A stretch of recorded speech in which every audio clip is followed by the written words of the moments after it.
بسم اللہ الرحمن الرحیم۔ السلام علیکم ناظرین، میں ہوں جی ایم جمالی اور آپ دیکھ رہے ہیں ڈیجیٹل کے سب سے بڑے چینل نیوز پاکستان کا پروگرام اے ٹو زی۔ ناظرین، امیر قطر شیخ تمیم بن حمد الثانی کا کہنا ہے کہ یرغمالیوں کی پرامن رہائی کے اسرائیل کے تمام دعوے جھوٹے ہیں۔ گریٹر اسرائیل کا ایجنڈا عالمی امن کے لیے شدید خطرہ ہے۔ قطر کے دارالحکومت دوحہ میں عرب اسلامی ہنگامی سربراہی اجلاس سے خطاب کرتے ہوئے امیر قطر نے کہا کہ اسلامی ممالک کے رہنماؤں کو دوحہ آمد پر خوش آمدید کہتا ہوں۔ اسرائیل کے ہاتھوں فلسطینیوں کی نسل کشی ہو رہی ہے۔ اسرائیل نے انسانیت کے خلاف جرائم میں تمام حدیں پار کر دیں۔ انہوں نے کہا کہ دوحہ میں اسرائیل کا حملہ بہت بڑی جارحیت تھی۔ اسرائیل نے قطر کی خود مختاری اور علاقائی سالمیت کے خلاف ورزی کی۔ قطر نے ثالث کے طور پر بھی خطے میں امن کے لیے مخلصانہ کوششیں کی ہیں۔ اسرائیل نے مذاکراتی عمل کو سبوتاژ کرتے ہوئے حماس کی قیادت کو نشانہ بنایا۔ امیر قطر کا کہنا ہے کہ اسرائیل کا حملہ قطر کی خود مختاری بین الاقوامی قانون کی خلاف ورزی تھا۔ اسرائیل فلسطینیوں کی نسل کشی کر رہا ہے۔ صہیونی حکومت انسانیت کے خلاف جرائم کی مرتکب ہوئی ہے۔ اسرائیل کی طرف سے عالمی قوانین کی سنگین پامالی لمحہ فکریہ ہے۔ دوسری جانب سیکرٹری جنرل OIC حسین ابراہیم طہا نے گزشتہ روز اجلاس سے خطاب کرتے ہوئے کہا کہ بھوک کا بطور ہتھیار استعمال گھٹیا حرکت ہے۔ غزہ میں امداد کی بلا تعطل اور فوری فراہمی یقینی بنانا ہوگی۔ ہنگامی اجلاس بلانے کا فیصلہ قابل ستائش ہے۔ اسرائیلی بربریت اور مظالم نے تمام حدیں پار کر لی ہیں۔ ابراہیم طہا نے کہا کہ اسرائیل کی جانب سے خطے کے ملکوں کو نشانہ بنانا انتہائی تشویشناک عمل ہے۔ قطر پر اسرائیلی حملے کی شدید مذمت کرتے ہیں۔ اقوام متحدہ کی قراردادوں کے مطابق مسئلہ فلسطین کا حل ناگزیر ہے۔ فلسطین کے صدر محمود عباس نے کہا کہ اسرائیلی اقدامات روکنے کے لیے عملی اقدامات کی ضرورت ہے۔ 1967 کی سرحدوں کے مطابق فلسطینی ریاست کا قیام ہی امن کا راستہ ہے۔ مصر کے صدر عبد الفتاح السیسی نے کہا کہ اسرائیل نے دوحہ میں حملہ کر کے تمام سرخ لکیریں عبور کر لیں۔ اسرائیل عالمی امن کے لیے سنگین خطرہ بن گیا ہے۔ عراقی وزیر اعظم نے کہا کہ اسرائیل کی جارحیت پر عالمی برادری کی خاموشی معنی خیز ہے۔ یہ دوہرا معیار ترک کرنا ہوگا۔ عرب اسلامی ہنگامی اجلاس میں امیر قطر، وزیر اعظم شہباز شریف، ترک صدر طیب رجب اردوغان اور اردن کے شاہ عبداللہ دوم کے ساتھ سعودی ولی عہد شہزادہ محمد بن سلمان، مصر اور تاجک صدور بھی شریک ہیں۔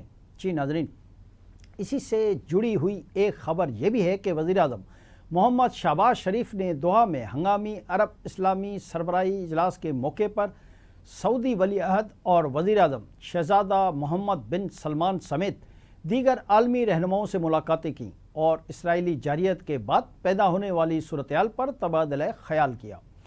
سعودی ولی عہد سے ملاقات میں نائب وزیر اعظم اور وزیر خارجہ سینیٹر اسحاق ڈار اور فیلڈ مارشل سید عاصم منیر بھی موجود تھے۔ دونوں رہنماؤں نے اسرائیل کی جارحیت کے بعد پیدا ہونے والی صورتحال پر تبادلہ خیال کیا۔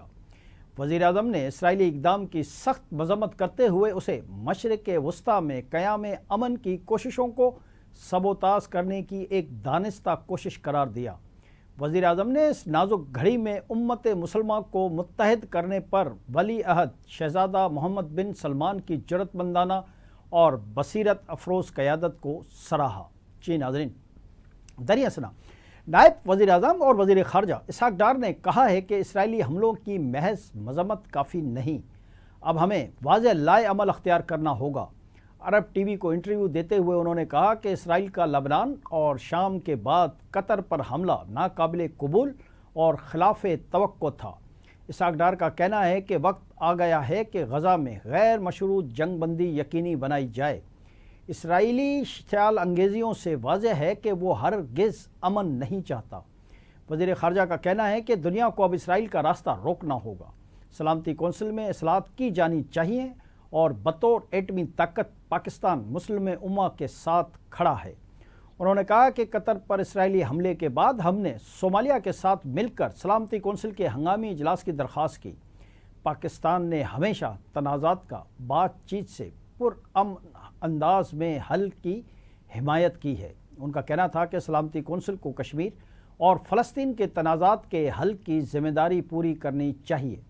OIC فورم سے بھرپور انداز میں اسرائیلی حملے کی مذمت کی گئی۔ دوحہ میں عرب اسلامی ہنگامی اجلاس بہت اہمیت کا حامل ہے۔ نائب وزیر اعظم نے کہا کہ غزہ کے عوام انتہائی مشکلات کا شکار ہیں۔ وقت آ گیا ہے کہ غزہ میں غیر مشروط جنگ بندی کو یقینی بنایا جائے۔ اسرائیلی اشتعال انگیزیوں سے واضح ہے کہ وہ ہرگز امن نہیں چاہتا اور وہ امن کا دشمن ہے۔ اسحاق ڈار کا کہنا ہے کہ پاکستان ہمیشہ امت مسلمہ کے درمیان اتحاد کا داعی رہا ہے۔ مسائل کے حل کے لیے مذاکرات بہترین راستہ ہے۔ مذاکرات اور بات چیت کی کامیابی کے لیے سنجیدگی کا ہونا ضروری ہے۔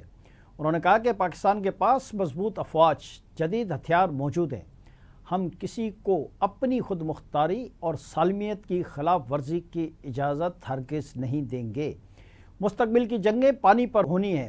وفاقی وزیر کا کہنا ہے کہ سنتاس معاہدے کے تحت پاکستان اور بھارت کے درمیان پانی کی تقسیم ہوئی۔ بھارت یک طرفہ طور پر سنتاس معاہدے کو معطل یا ختم نہیں کر سکتا۔ پاکستان نے واضح کر دیا ہے کہ پانی روکنے کے عمل کو اعلان جنگ تصور کیا جائے گا۔ وزیر خارجہ نے کہا کہ بھارت کے ساتھ کشمیر سمیت تمام مسائل پر مذاکرات کے لیے تیار ہیں۔ پاکستان امن پسند ملک ہے اور مذاکرات سے مسائل کا حل چاہتا ہے۔ پاکستان نے دہشت گردی کے خلاف سب سے زیادہ قربانیاں دیں۔ ان کا یہ بھی کہنا تھا کہ جو ملک دہشت گردی کا سب سے زیادہ شکار ہے، بھارت کا اس پر الزام لگانا باعث حیرت ہے۔ ملک سے دہشت گردی کے مکمل خاتمے کے لیے پرعزم ہے۔ ہمسائے بدلے نہیں جا سکتے۔ بھارت سمیت تمام ہمسایوں کے ساتھ اچھے مراسم چاہتے ہیں۔ جی ناظرین، دوسری طرف اسرائیلی فوج نے غزہ شہر میں آپریشن کا آغاز کر دیا۔ گزشتہ 24 گھنٹوں میں اسرائیلی حملوں سے 3 صحافیوں سمیت مزید 60 فلسطینی شہید ہو گئے۔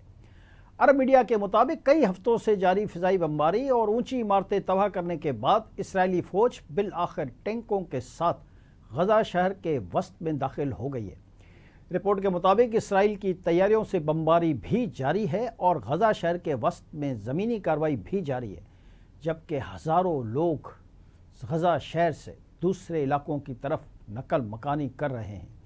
اسی دوران گزشتہ 24 گھنٹوں میں اسرائیلی حملوں سے 3 صحافیوں سمیت مزید 60 سے زائد فلسطینی شہید ہو چکے، جبکہ اتوار کو اسکولوں اور کلینک سمیت 16 عمارتیں تباہ کی گئیں۔ ادھر اسرائیل کے دورے پر موجود امریکی وزیر خارجہ مارکو روبیو نے کہا ہے کہ اسرائیل نے غزہ شہر میں آپریشن شروع کر دیا ہے اور اب ہمارے پاس معاہدے کے لیے صرف چند دنوں یا ہفتوں کا وقت رہ گیا ہے۔ آج کے لیے اتنا ہی۔ اگلے پروگرام تک کے لیے اپنے میزبان جیم جمالی کو اجازت دیجیے۔ اللہ حافظ۔